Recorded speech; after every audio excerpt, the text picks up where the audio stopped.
background is in PR. I did PR for over a decade in consumer tech PR, celebrity TV.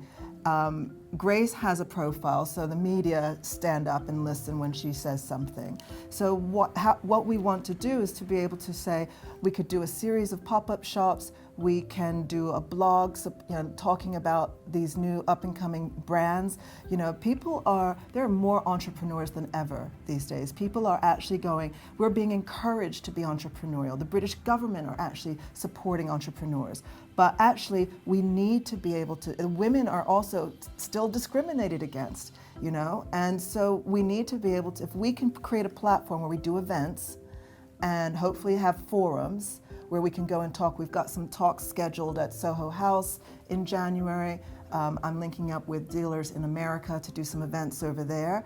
And it's evolving, so it's an organic process, but we'll start with the pop-up shops, we'll start with doing some talks and panels, and then we'll start getting feedback from other women to see what it is they need. We will grow it, and then we're hoping, I'm hoping that we'll end up being able to offer a bursary to somebody, so new labels, the new kids on the block, because there is so little money in fashion, and it's so hard.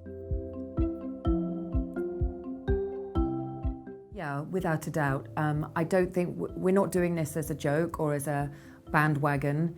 I've done my time in the fashion industry. I've seen all the ins and outs of it, and my driving force these days is to make sure that this is my way of cleaning up the fashion industry, of saying some of those things are not okay with me. I love fashion, I love what it can do for people, but production, fast fashion, the way that we are I call it foie gras. I felt like I was a goose being fashion rammed down my throat, and I feel that to be able to live with myself, I have a responsibility, if I want to carry on in this industry, to be actually, I don't think this is okay, and this is what I'm going to do about it. Yeah. I feel strongly that this fast fashion that's out there, that talk about trends, in my world, a trend lasted way more than a year. It lasted several years. Now, trends will be lucky if it lasts a week, if that. What is a trend? It's lost its definition. And that's because we have this unethical fast fashion, and it makes no sense whatsoever. On the panel of the Observer Ethical Awards, I'm sitting there I feel completely out of my comfort zone. I feel like the clown, basically. But I said something, and I was being provocative, and I said it on purpose, and a lot of people frowned, a lot of people laughed. We were presented with, a hand-beaten gold, ethical gold wedding band. And I was like, see, this is what kind of gets to me, and this is why I don't think ethical has the traction that it should. Why does everything have to be wonky? And so you can imagine, half the faces were like, oh, this woman is an idiot, let's get her out of here. And I'm like, no, you don't understand. I speak to the masses every day on Twitter, to young girls, and to be able to get this working, we need people it just needs to be normal. It doesn't need to be a label. This is ethical, this is not ethical. Everything should be ethical, and that's my fight, in a way, to rebrand ethical, to be sexy, if you like. Mm-hmm. So it's just, do you know what? It's just normal, that we all think about it, and it's completely normalized. With vintage, as you say, a lot of people think vintage is too expensive. So there's a whole spectrum of vintage. Okay, there's car boot sale vintage, there is collectible vintage, okay? And a whole bunch of the stuff in between. You buy it on eBay, you can buy it on Etsy, you can come here to the Graceful Goddess and buy vintage as well. And we have different price points. And if I had to give anyone a tip, it's actually just do a little homework. So my biggest vintage tip for everyone is to measure yourself. Get the tape measure out, measure your bust across the front, measure your shoulders from tip to tip, measure your arm length, your waist, your hips, which goes across the crotch, and know those measurements.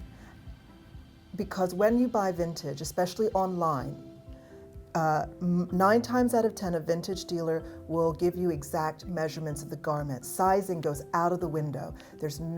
And sizing today is all vanity sizes anyway, as we know.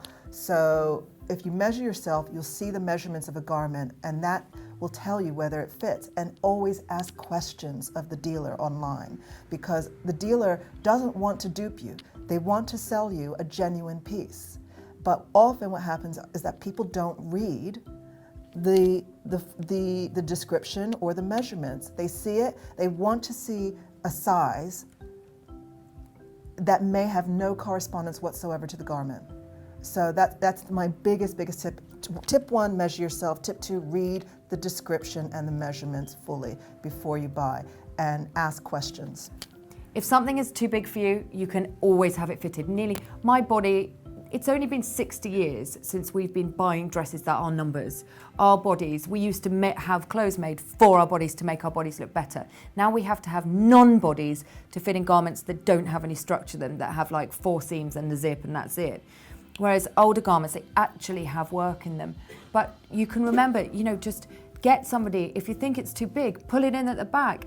Taking it to a seamstress takes £10 to have something that is almost bespoke for your body shape. It's going to make you look better than anybody else.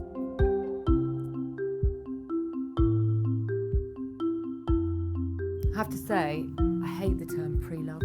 Future vintage is a great one. Now I call future collectibles.